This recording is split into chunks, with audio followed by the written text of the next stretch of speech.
د شانګهای د همکارۍ سازمان د وشو آسیایي سیالۍ د جون میاشتې له 26مې نیټې څخه د چین هیواد د هوبي ولایت په الو ښار کې پیل او د همدې میاشتې په 29مه نیټه پای ته ورسېدې.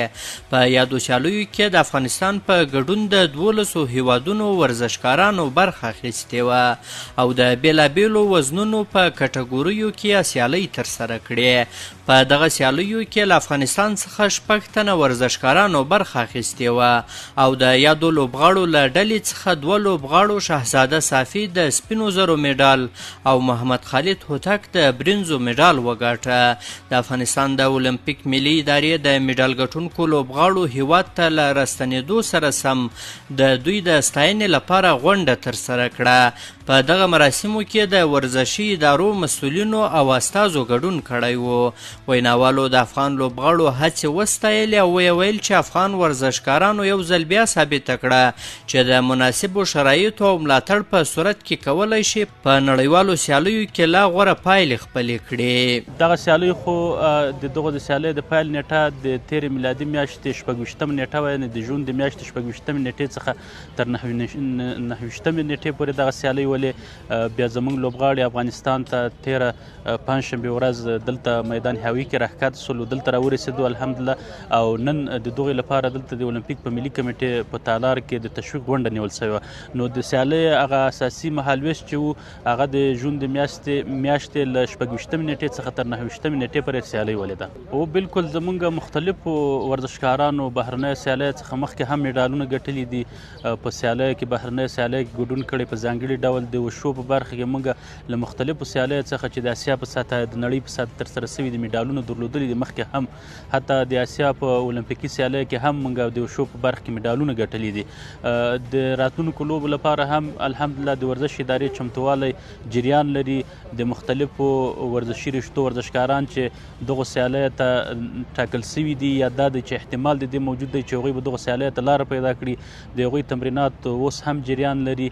او انشاءالله کله چې دغه اسیایي سیالیو نیټه رانږدې کېږي په منظم ډول به دوی لپاره د قرنطین ترتیب د ورزش د ادارې لخوا په پام کې نیول شوی دی. دغه ورزشکارانو ته به قرنطین جوړیږي تر څو په یو ښه آمادګي سره په دغو سیالیو کې ګډون وکړي. په مجموع کې څومره امکانات چې د ورزش اداره په واک کې لري او هغه امکانات چې موږ لرو هغه موږ د ورزشکارانو په خدمت کې ورکړي دي. موږ کوشش کوو چې د ورزشکارانو لپاره د دوی د اړتیاوو د پوره کولو په برخه کې موږ ښه اجرات ترسره کړو. په ځانګړي ډول د تمریناتو په برخه کې، د آمادګي په برخه کې، د قرنطین په برخه کې انشاءالله چې موږ بشپړ چمتوالی لرو. مخکې هم له مهمو سیالیو لپاره کله چې افغان ورزشکارانو کوم مهمې سیالۍ درلودلي دي د دوی لپاره د آمادګي په برخه کې، د قرنطین په برخه کې ورزش ادارې خپل ټول امکانات پر لار اچولي دي او دوی ته مو ډېره ښه زمینه مساعده کړې ده. په راتلونکي کې هم د مهمو بهرنیو سیالیو لپاره انشاءالله چې ورزش اداره خپل امکانات چې په واک کې لري هغه به د ورزشکارانو په خدمت کې لګي تر څو زموږ ورزشکاران د بهرنیو سیالیو لپاره یو ښه چمتووالی ولري. خواهشم از مسئولین بخش فنی فدراسیون‌ها رشته‌های مختلفی است که مثل فدراسیون وشو و اکثری تلاش کنند که امروز شاهد نتیجه و افتخاراتش هستیم و تلاش خود هم به خرج بدیم. امید ما به خدا است انشاءالله که از بالاترین رویدادهای دیگه هم شاهد دستاورد خواهد بودیم. خب یک چیز خدمتتان عرض کنم وی که امروز میبینیم که حریفای ما به کدام سطح است و ما به کدام سطح هستیم. خب بازم این لطف پروردگار است. بازم تاکیدا میگم که شکران علای بنیاز پادشاه حقیقی به جا آورده نمیتونیم. هر چی که شکران کنیم کم است. با وصف تمام پابندی ها و مشکلات امروز ما شاهد افتخارات هستیم. زیاد ما مفتی صاحب کل صحبت ها را کرد، زیای وقت نشه، گرمی هم است.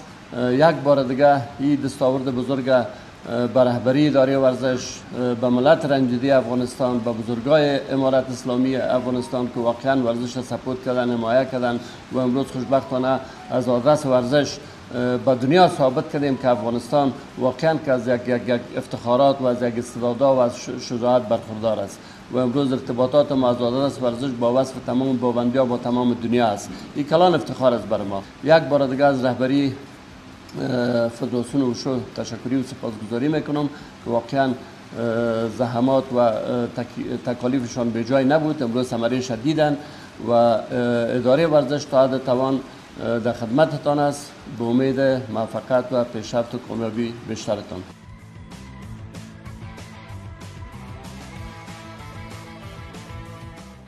محمد خالد هوتک او شهزاده صافي په خپلو خبرو کې وویل چې خوښ دي د هیواد لپاره یې دغه میډالونه ترلاسه کړي دي او غواړي په راتلونکو سیالیو کې خپل میډالونه په طلا باندې بدل کړي او د خپل هیواد لپاره لا ډېرې بریاوې ترلاسه کړي. مسابقات ما در کشور چین بود، اوهان چین. پیشتر یادآور شدم که سازمان شانگهای در اونجا ما اشتراک کردیم. ورزشکارای ما بسیار خوب درست شدن. من شخصا خودم به اساس از اینکه رنکینگ ما بالا بود خوشبختانه یک استراحت خوردم.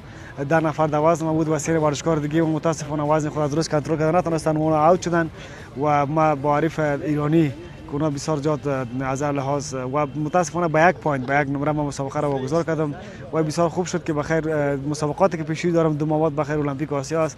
ما ابو مشکلاتای خود بخیر گرفته و بتونیم بخیر مسابقات ژاپن خوب بدرخشیم و افغانستان صاحب مدال بسازیم و بسیار یک کار خوب شد و یک دستاورد خیلی خوب شد که افغانستان صاحب 2 مدال شد و الحمدلله برنامه بعدی بخیر ما تلاش میکنیم که اضافه تر مدال بگیریم و اشتراک ما در این برنامه بسیار خوب شد که ما خیلی خوب تونستیم تجربه کسب بکنیم. طبعا یک ورزشکاری که زحمت میکشه باید مزد زحمت خود وقتی که بگیره طبعا واقعا خوشحال میشه.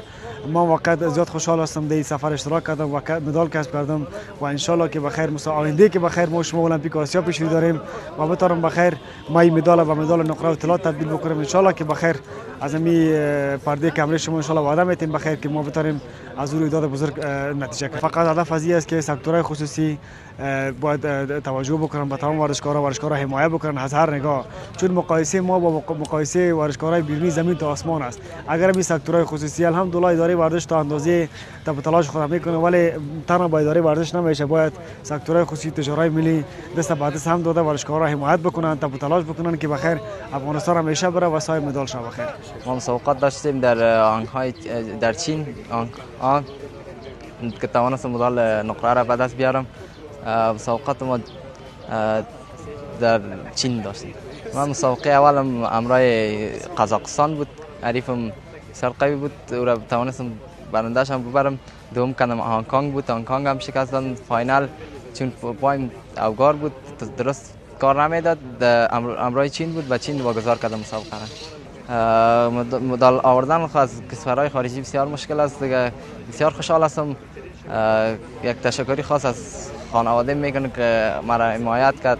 آرزویم بخیر میخوایم مدال طلا را اولین بار در افغانستان خودم یا دیگه ورزشکارا ان شاء الله کوشش خود میکنیم مدال نقره را به طلا تبدیل کنیم. د افغانستان د وشو ملي لوبډلې وروستۍ لاسته راوړنې په داسې حال کې ثبتېږي چې افغان ورزشکاران په وروستیو کلونو کې د سیمې او نړۍ په بېلابېلو سیالیو کې د پام وړ حضور لري.